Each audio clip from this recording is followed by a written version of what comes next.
So I'm glad to see you guys after lunch. I guess everybody who's here actually got some lunch. Not like yesterday, but okay. My name is Andrey. Probably some of you have seen me yesterday as well. Just a few words about me. There's a lot of things written in this slide, but primarily I am a developer. This is the keyword here. I like coding. I like analyzing code. I like visualizing code, as you can guess. So let's start the talk. Basically, my background is that I'm a freelance consultant. I do a lot of consulting work. I do a lot of programming and development, writing code for my clients, for various clients. And sometimes I face new code bases, big code bases that I haven't seen before. And usually, when you're a consultant, people expect a result from you. So you need do some quick analysis and provide some quick results as well. And I have developed a set of tools. I have found a set of tools that I'm actually using to do this quick analysis and to give myself an understanding. What is this code base about? What are the main contributors of that code base? What is the structure of that code base? And I'm going to show you. I'm going to show you some of those tools, and probably show you also the principles that I follow usually when I apply those tools and why I apply them.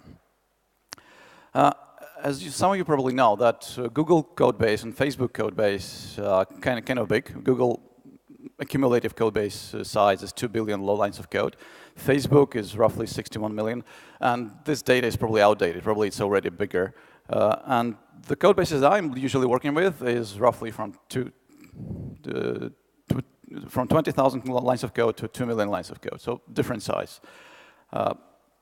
And the thing is that I actually hate reading code, especially someone else's code. And if you look at this comic, I really like this comic because it basically depicts what you find when you actually read someone else's code.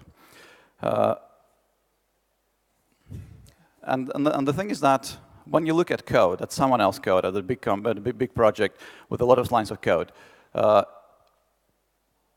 you may realize that it's not just, well, yeah, of course, it's probably written in Java, probably written in JavaScript and some other languages, but it's a lot of data. It's not the code as we know it. It's a lot of data that surrounds that code base, and actually any code base that you would start, let's say yesterday, from code base that existed for several years. There's a lot of data that is surrounding that code base that you can extract and try to analyze, trying to understand what's inside. Who are the main influencers? Which components changing together? Where is the coupling? Where's the temporal coupling or a logical coupling inside the components? And the data is just there. You just need to take it and try to analyze. There are like different ways to look at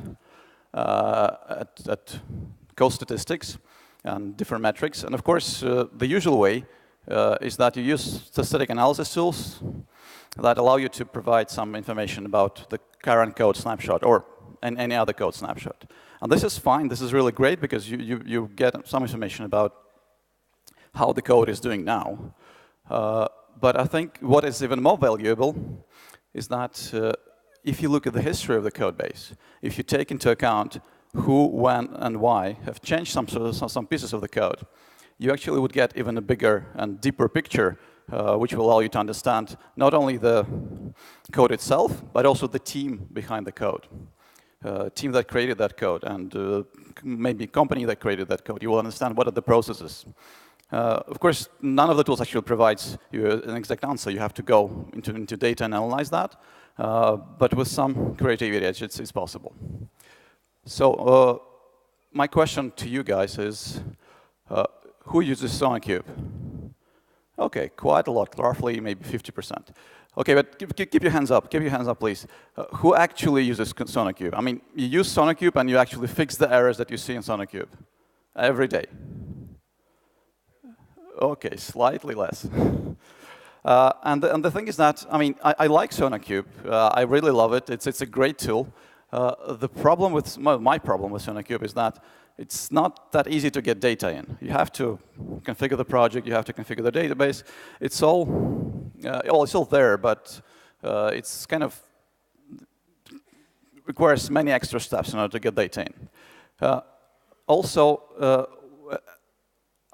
the thing that I see quite often in some teams is that SonarQube is there. It's enabled. It's collecting data. But nobody is looking at that. Or situation could be also like that. You have like 10,000 warnings in SonarQube. And people are aware of that, and they see this nice snippet widget inside the SonarQube portal, which says we have 3 years technical debt.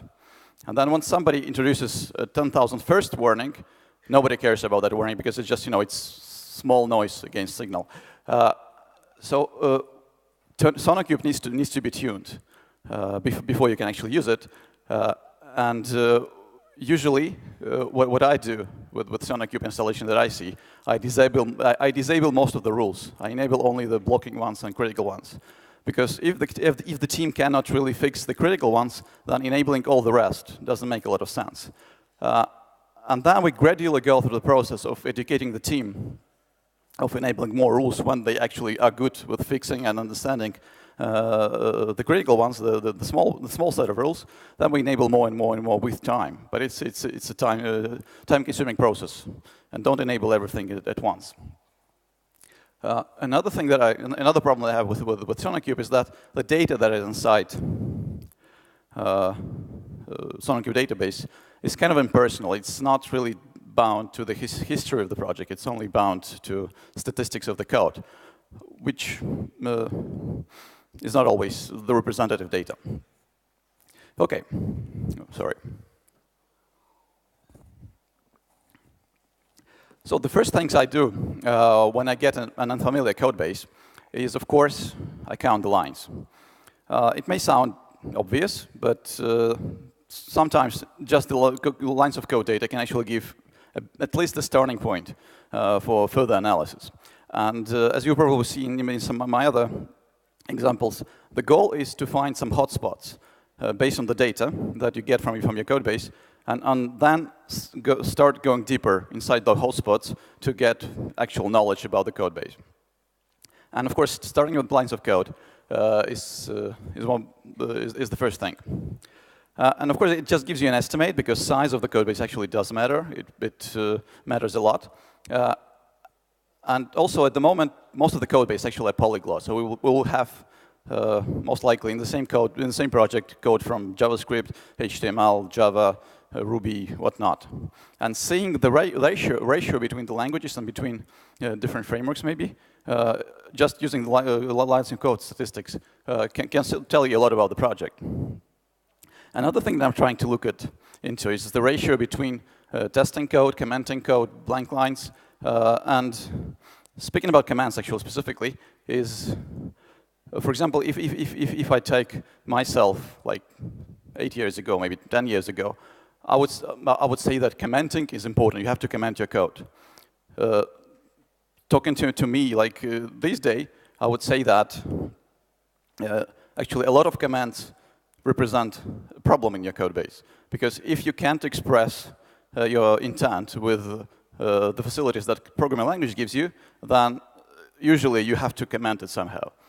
So big amount of comments usually represents the situation that your code is not readable in some way, because that's why you need commenting. So it could be interesting, to look at the statistics when you just started with a code base. And there is a good tool for that, which is called Cloc. It's open source. It's actually originally written in Perl. I think it is a Perl script. It's still a Perl script. You can get a Windows executable if you want. And if you run it in Linux, of course, it's going to be Perl script. And it's quite configurable. It supports many different languages, many different language families, and it can more or less correctly detect the blank lines, the commenting lines, the actual code lines. And if you have something that you don't, if you have a new language that you have to add, actually you can configure that. So this is a simple way to execute that. So this is the first thing I do on any new code base that I get. I just execute the Cloc with the current directory and get the statistics in the CSV file, and then I can later on visualize the data. And if, for example, I have a language that is not defined, but which I actually also want to distinguish from the other source code, so get a different row inside my table, CSV table, I can define a new language if I want. So in case of Gradle, for example, the Gradle scripts are not Gradle language is not defined in default settings of Cloc, so I have to define it because Gradle is Groovy, and Groovy is kind of C-like language, so we can use the existing filters to actually get some more precise information on the lines of code. So you would ask me, where are the pictures? We're actually talking about visualization, so we have to show some pictures. And of course, yeah, we'll show you pictures. It's just wait a second. But of course, the first thing is that we have to get the data. Then visualizing that actually is not that hard. So of course you can use Excel, but sending Excel to your team members, probably they will think that you're boring, or probably will think you're a project manager or something. So don't send Excel sheets to your to team members, especially if you want to actually drag their attention and start discussions, because in most of the cases, visualizing any information about your code base, it's not in an indication. It's not to indicate that you have some problem. Actually, it is for starting a discussion about the code base, to understand deeper what is happening with the code and why it is happening. So for that purpose, like nowadays, most of the companies struggle for getting users' attention. We, as let's say members of a development team, we have to struggle for attention of developers, and we have to respect their time, and we have to provide them exactly the information that we want to discuss with them. So pie charts are probably boring, and you can do with Excel definitely.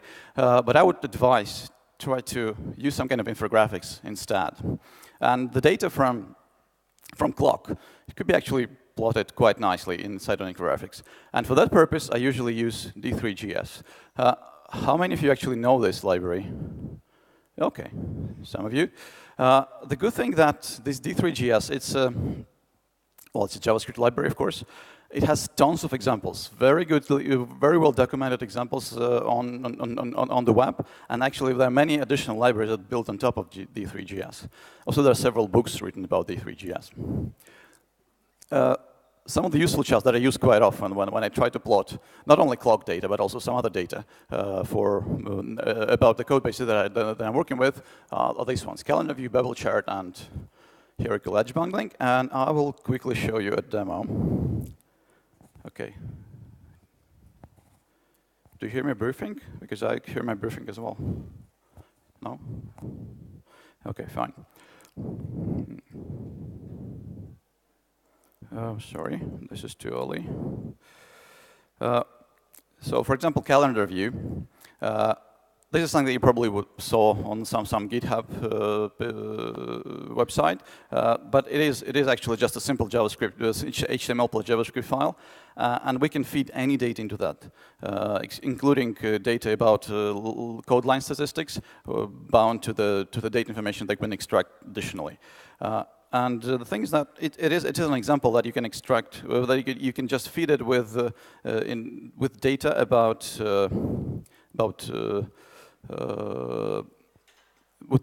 with JSON data, and generating JSON data is quite easy. We just need to combine CSV data and write a script for that. It's not that difficult. I usually do it like a throwaway script for that.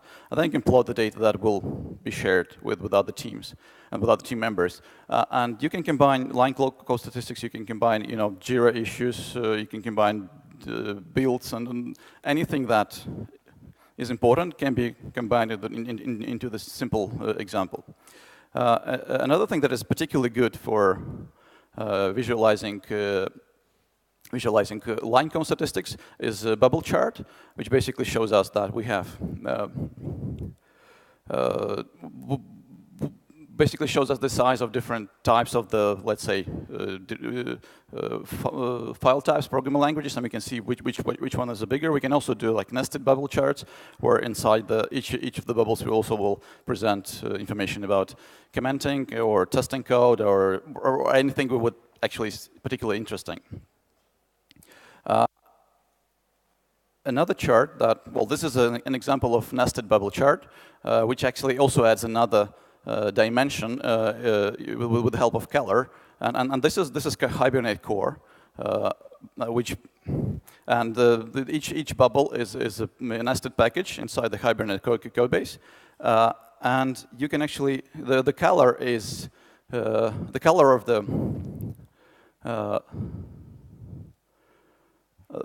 color of each bubble actually is the amount of frequency, is the frequency of changes to that particular code block. So if I refresh it, so we can actually see that some of the things are more red than the others. That means that those things actually changed more often than the others. And this could be used, as a hotspot analysis, and we can see, focus our attention to the code, parts of the code actually change more often, rather than, trying to read the whole code base. Yeah, another one. This is another good one, and it's also, you can combine some data here, but usually it's combined with, you're placing historical data using this hierarchical edge bundling graph. Basically, on the circle, you have file names or packages. So actually, depending on how you work with your data, you can actually provide different sort of zooming in, zooming out. And the connectors between the files is actually the fact that these files change together within a given period of time. So we can see which files change together. And using this information, we can detect some temporal coupling, we can detect some logical coupling, and sometimes we can even detect which people work together on the same code. And we know that these people are responsible for this particular component, because just look at the code history and we see that these guys are actually involved. So it could be quite interesting and fascinating. Of course, it's not, none of these tools are, none of these charts giving an immediate answer, and you have to do some, you have to write some scripts actually to extract the data from other data and then inject it into the chart. But eventually, it pays off. It's quite interesting to play with this data, and eventually you also get more information, especially if you haven't seen this code base before. This could be quite interesting. Also, especially showing this to the team members after that, they will probably have some explanation as well, and that could be quite fascinating when you do that. And of course, there are many alternatives to different visualization stuff. You can use Viz.js, Raphael.js, Sigma.js, and there are many examples. So there's just no excuse to not visualize, because the amount of tutorials available is just enormous. Another thing that I use quite frequently for plotting the data from codebase, also for Cloc and from some other tools, is Tableau Public. Tableau is actually a commercial tool, quite expensive, but you can use Tableau Public for free, except you actually can't save the data.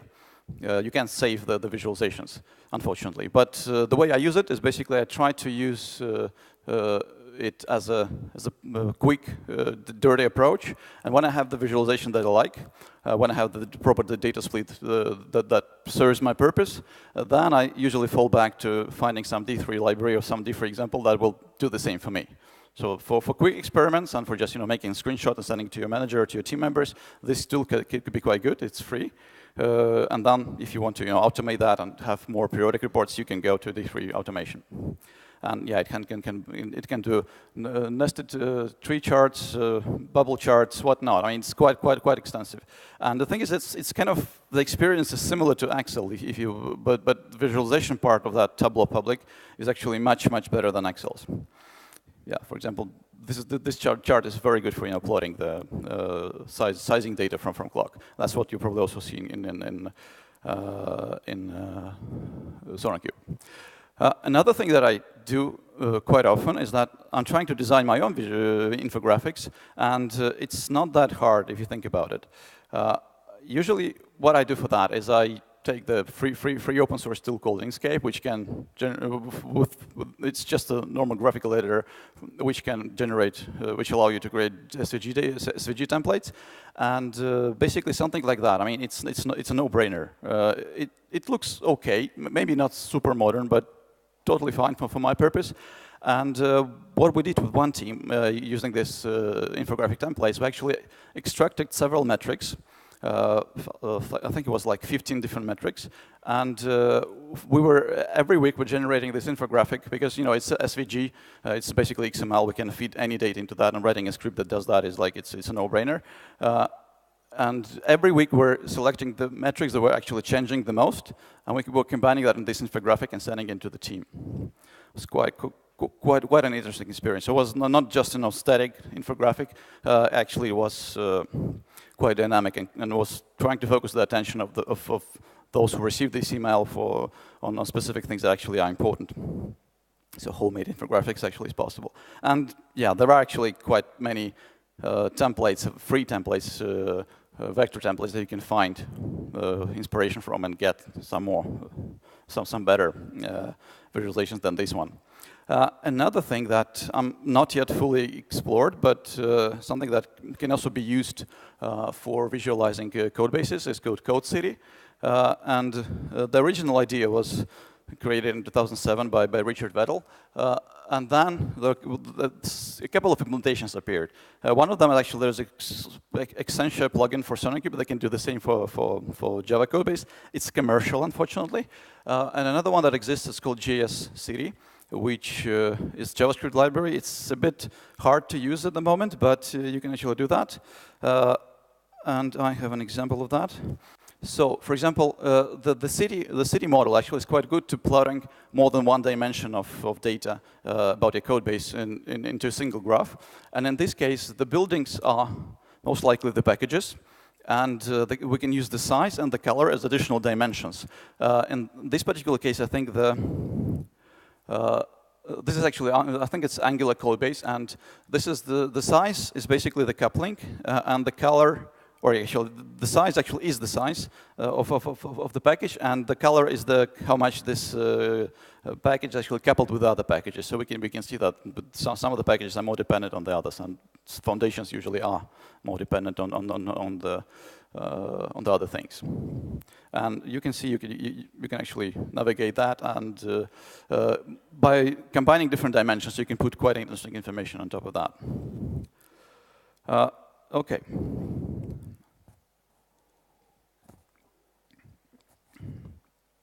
Another thing that we can actually do is do actually some temporal analysis on the data coming from Git.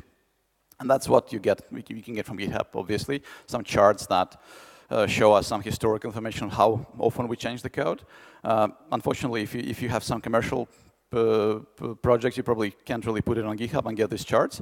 But you can do that another way. So there's also a commercial tool called Fisheye. I guess some of you guys know that because it's coming from Atlassian. It's quite good, showing some metrics about the code as well. So the changes, the changeability of the code, but it's commercial. One thing that I actually use, after I'm using Cloc, analyzing the sizing data, the next thing I do, actually, I'm running this Gource. How many of you guys know about Gource? One guy. Okay, then you'll be blown away. So Gource is a Git log visualization tool, and what you fit it in is just plain text file with Git messages, and then you get a nice video of what is actually happening. And let me show you. Okay, this is Hibernate codebase starting from 2007, and as you can see, there's small persons moving out there. These are actual committers, and the structure of the tree actually is the directory tree of the Hibernate codebase, and you can see different file types have different color codes, and as you see, there are some refactorings happening, and sometimes you can see that these persons are shooting to some parts of the codebase, and that means that actually there is a real commit. So it's quite fun to look at this history, especially when you have a project with a long history, and you have the whole team watching that. They can actually go, oh, that's me. Oh, that's me. Oh, that was a huge refactoring that happened last year. It's quite fascinating to start discussions around codebase and why we get there using this chart, using these videos. And well, one thing is that when people see this video, they really they like it. Of course, it's fun. But then they ask the question, what can we use this video for? And I say, well, not much, nothing actually. It's just for fun. And the thing is that if you think about it, that if you think about real movies, if you really want to understand every aspect of real movie, every aspect the director put in that movie, then you have to watch the movie several times. So if you really want to find some information from this movie, you have to watch it several times. And of course, most likely you don't have time for that. The main purpose of this kind of movies, visualizations, is to start discussions in the team, not to solve problems and show that this guy is not committing anything today, so he's a bad guy. No.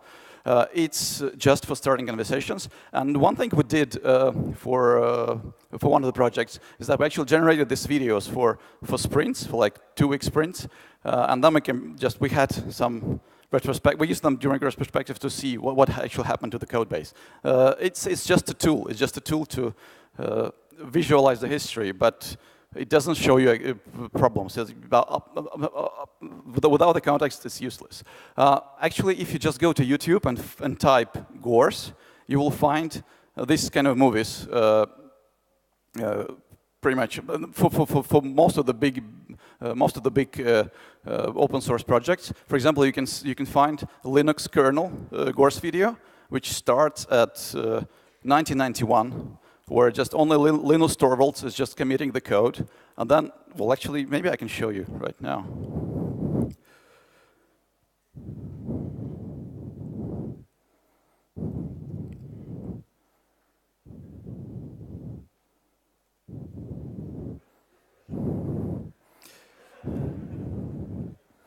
OK, so yeah, this is the Linux kernel video, and you see this guy, this pink guy there. It's actually Linus Torvalds. I'm not sure if you see that.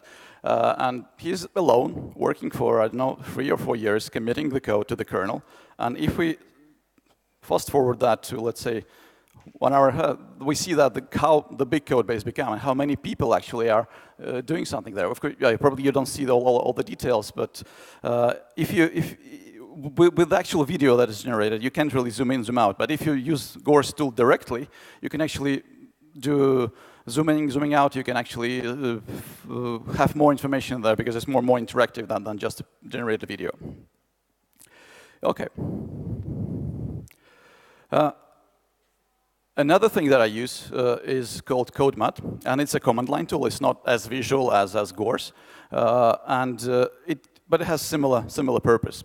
It analyzes the information from Git, from Git history, and tries to extract some facts about different files, different authors, and basically provide you another data set that you can later visualize with something else.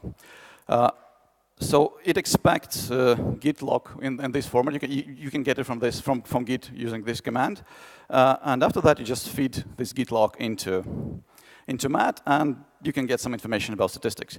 I have a quick demo of that. Let's see if I'm still connected.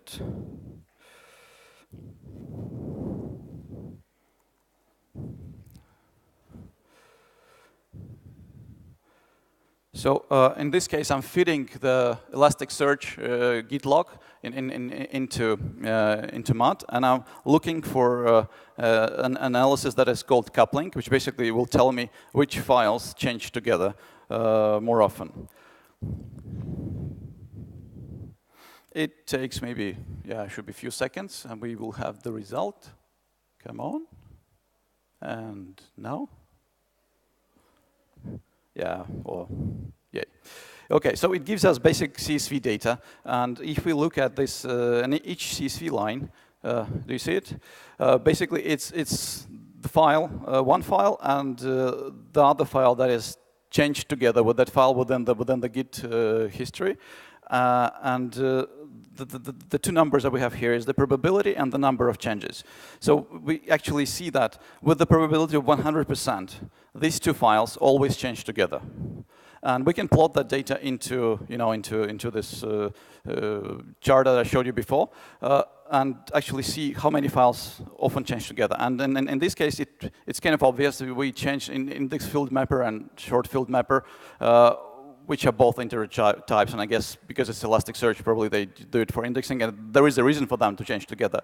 But if we see this kind of data for, let's say, business code, if we see that some of the not related components, not related files are changing together all the time, then we actually found a problem. We actually found a temporal coupling or logical coupling that should not be there. Then we have some kind of monolithic tangle that should be broken. And of course, you will not find this kind of 100% probability of changes for certain types in every code base. But when you find them, it's usually a problem. OK. And Math supports different types of analysis. It can tell us the statistics of the authors for coupling, for different files. Who is actually, it has this interesting analysis called entity ownership, which will actually show us who actually is the owner of this particular file, so, or this particular package. Because this could actually lead to, if we really need to change this component, we can go to that guy or girl and talk to him directly, because we know he's the person who actually changing this code the most. Could be quite interesting as well. OK, I did the demo. Another thing that I do now as well quite often is that Git log data is just a single record, and Elasticsearch could be used to index that data, and then we can use Kibana to actually visualize that. How many of you guys use Kibana? OK, quite well. Actually, it seems like the same people raising hands all the time. Yes, Kibana is a great visualization tool, and Elasticsearch is a great storage tool, which can index any kind of data, including the Git log. And it has a nice API that you can use to index any sort of documents. And yeah, this is just a simple example. The actual example looks a bit more complicated, but it's still easy. So you just use the same REST API to index data into Elasticsearch, and then you can use Kibana to visualize that. OK, let me try to show you something again. Yes, I have Kibana here. So I have indexed Elasticsearch repository into Elasticsearch. Yeah, so they eat their own data there, and I can, on top of this data, on top of this information, I can just go and search, and I can see that I pretty much get this graph of how many commits were there, how many files were changed, just in a simple Kibana interface. If I want to get something more, I can actually go and save visualizations. And for example, I saved this one, which seems very interesting. This is basically a heat map of authors and files. So the greener it is, the more often the certain person is changing the certain file. And we can also see that some of the files do not have kind of ownership. They're changed by everybody, more or less. And this is kind of, some of this 10 basic YAML actually is changed by at least 4 people. And this could be another hotspot you can find. And this could actually mean 2 things. The first thing is that this file is too generic and everybody changing that, so it's not this has no owner. Or this file has too many couplings to the other, too many dependencies to the other code that needs to be changed, and that's why it probably needs some attention. We need to look at that and maybe split it into more independent components, so we can allow people to work more independently. Also, this could indicate some internal relationships between the team members, because if you see that these people are changing the same code over the course of, let's say, 5 or 6 months, and in this case, it's like it's a six-month period from July to February 2017. If we see that these people are changing the same code all the time, then most likely these people know each other, and then work together on the same code. So if the team is big, this information could be quite valuable to understand what are the relationship between the team members. Not always, but in some cases it could be. Yeah, another simple charts we can get out of that. For example, how many lines have been added, how many lines have been removed, and then you can you can change the filter of the date. You can actually generate days for different periods, for different weekdays. Well, you can do whatever with this data actually. And another good thing about Kibana, they can actually save visualizations and then create dashboards that will present like the liveliness of our project. So for example, in this case, just a simple dashboard that unites the 2 of the visualizations that I showed you, and then it also shows a tag cloud of authors who have the biggest commit count. So we can see that Jason Tedder is probably the most committing one, the committing offload within the period that we have selected. If I change the period, the data will be slightly different. So, for example, if I change it to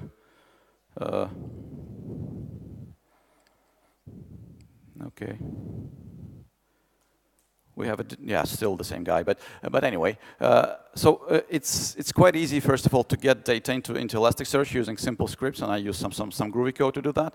And then when you have the data, it's quite easy to actually visualize that and have some dashboard that you share with your team and have some input for that. So it's kind of free fisheye and free data analysis tool for all possible needs for your Git log analysis. Another tool that I use, which is unfortunately commercial, is called Structure 101. How many of you guys know that tool? No one? Oh, two guys.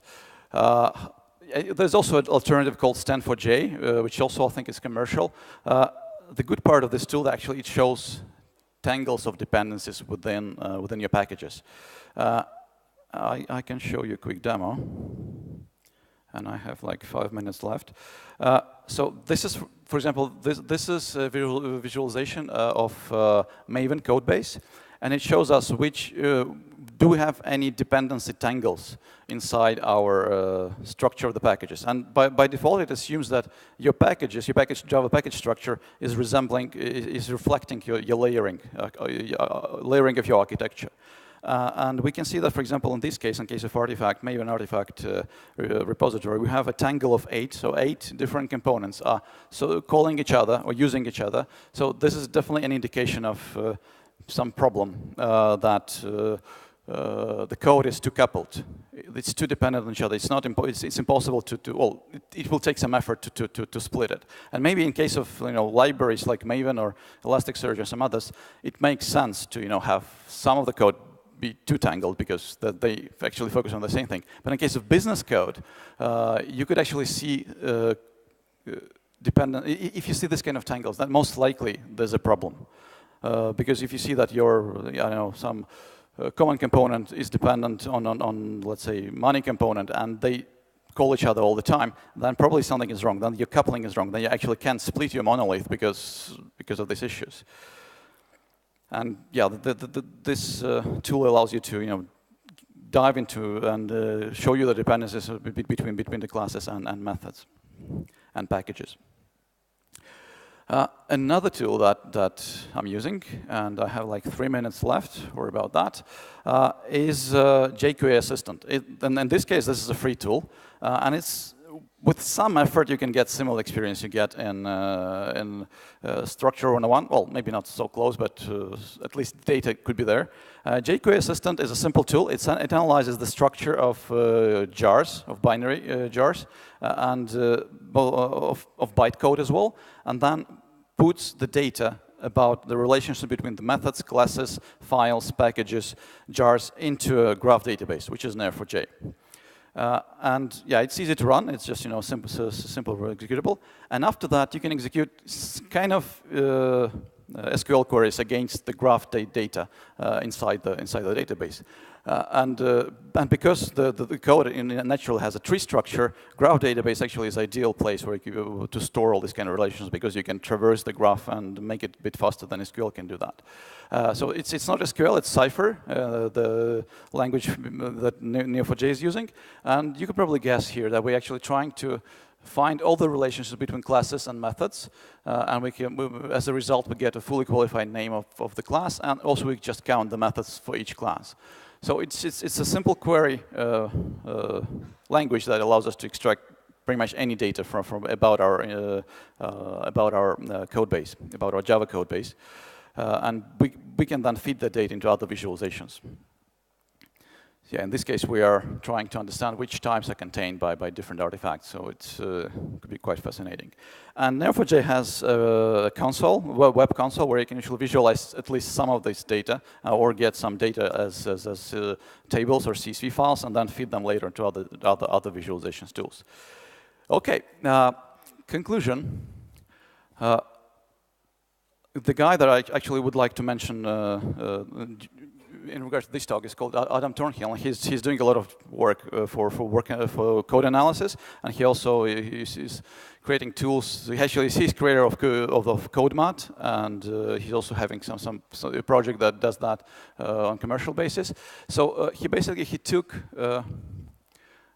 different types of code bases, like in C#, in Erlang, in Ruby, and he plotted the frequency of changes inside for each file. And as you can see, it doesn't matter which kind of code you have. Either it's Java, or it's Ruby, or it's Erlang. The frequency of changes would be applied. The files that will be changed more frequently, the number of those files will be limited to like 20–30% of the code base. So the rest actually will not be that important. And in that sense, I would say that it's important to find hotspots. And it's important to find hotspots not just by looking at the static snapshot of the code, but actually also looking at the history of the code. Because looking at those hotspots, looking at the files that change more often, you can identify maintenance problems, because if something is changing too often, then most likely this is a potential risk involved into changing this component, or potential maintainability issue that could arise later on.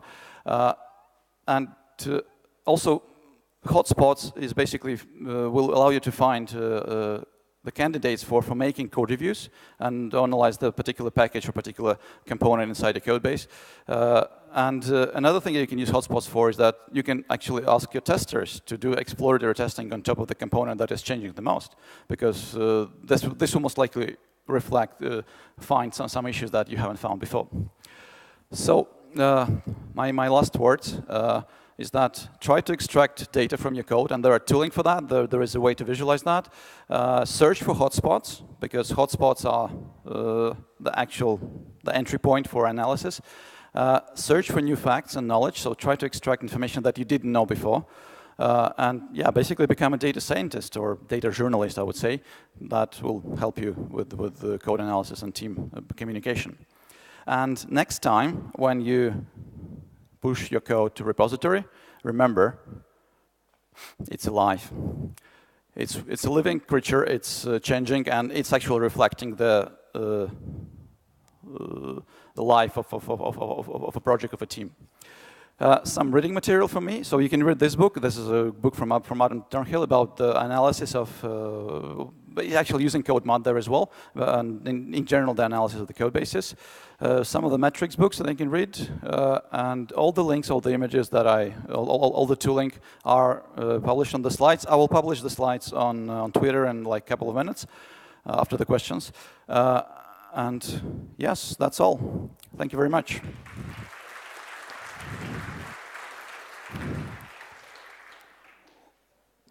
Any questions? Yeah, there's a question. Thank you. Which of those tools do you use on a regular basis? Well, all of them. All of them. Do you have time to work? Yeah, actually I do. Well, I mean, I'm using them when I need to start on the code base. Then I definitely use them. Then if I have time, I try to set up some kind of automation to produce infographics and charts and make some input to my team. Well, but after that, I focus on the code. So it's okay. Thank you. I have time for work. Yeah, there was a question there. Yeah.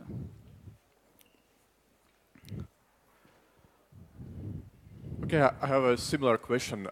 When you have a new code base in your hands and you want to understand it better, which of these tools would you use the first? Okay, after the Cloc, which one would visualize to you something useful as quickly as possible? Well, usually I try to spend some time. Well, the first thing I do, I run Cloc to understand how much Java code there, how much JavaScript code is there. Then I run Gource to at least get some visual view of how active the project is. Then I'm trying to put everything in Elasticsearch, and then I'm playing with the queries and trying to see if I can extract some interesting data from that. And then I stop, because otherwise it's too much. But to get some input, I use usually in this order. Yes. I have additional question. Where is the IntelliJ idea? Sorry? Where is the IntelliJ idea in your slides? You mentioned a lot of stuff here, but I don't see IntelliJ IDEA, the best tool for analysis and... Is it the best tool for analysis? Yeah. Can you do queries? Can you do custom queries? Can you do custom visualizations? Some special plugins like dependency matrix, which allows us to understand the relationships between the parts, moving parts, analyzing cycling. Yeah, but it's doing it on snapshot data. It's not taking Git information, Git history into account. No. That was my main point. I mean, I like SonarQube. I like static analysis tools because they provide valuable information. But what I also like is to have information about the changeability.